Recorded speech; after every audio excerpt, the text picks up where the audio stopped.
ایک طرف میاں نواز شریف صاحب کہتے ہیں کہ مجھے مطلب ان کو انصاف کی کوئی، اور وہ مطلب وہ کہتے ہیں کہ ایکسپیکٹڈ تھا اس قسم کا، مطلب ان کے خلاف ہی فیصلہ سامنے نظر آنا تھا، اور دوسری جانب اتنا کچھ کہہ ڈالا میڈیا سے گفتگو میں کہ جی ججوں کا غصہ اور بغض ان کے الفاظ کے روپ میں جو ہے وہ سامنے آ گیا۔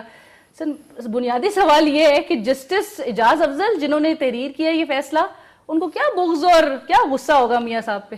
اس میں پہلی بات تو یہ ہے کہ میاں صاحب کہتے ہیں کہ مجھے پتا تھا کہ یہ، اگر یہ آپ کو پتا تھا تو آپ نے پٹیشن کی فائل کی تھی، اپیل کی طرف گئے کیوں؟ ہاں کہ یہ اگر آپ نے لینا ہی چاہتے، اس کا مطلب تو پھر وہ مثال ٹھیک بنی ہوئی ہے نا کہ آپ موجے مار ہے کہ بھئی آپ کو پتا تھا کہ بھئی یہ اور پتا آپ کو ٹھیک تھا، وکراء کی دنیا کو بھی پتا تھا، انہوں نے آپ کو بتایا بھی ہوگا کہ ریویو میں جو بڑے فیصلے ہیں وہ اتنی جلدی انٹل اینڈ انلیس میں ان کے بہت ایکسٹراڈنری کوئی ایسی انکانسٹیٹیوشنل بات نہ ہوئی ہو، یا کوئی ایسا ایرر جس کو بالکل آن دا فیس آف اٹ نظر آتا ہو، ورنہ ریویو میں کوئی ایسا ریلیف نہیں ملتا۔ ریلیف نہیں ہوتا۔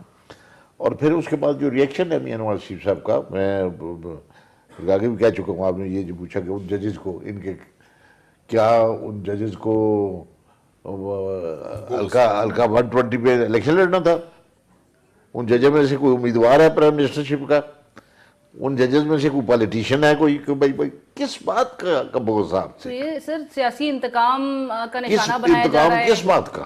آپ نے ان 5 ججوں کے ساتھ کیا کیا ہوا ہے کہ جس کا آپ کو خوف ہے کہ انہوں نے انتقام لیا ہوا ہے؟ اچھا، اور دوسری چیز یہ کہ شاہ صاحب ان کے حق میں جو فیصلہ ہے تو پھر اس کا سمجھا جائے کہ ججز جو ہیں وہ ان سے محبت یا محبت کرتے ہیں؟ یہ نہیں، میرا خیال ہے میاں نواز شریف صاحب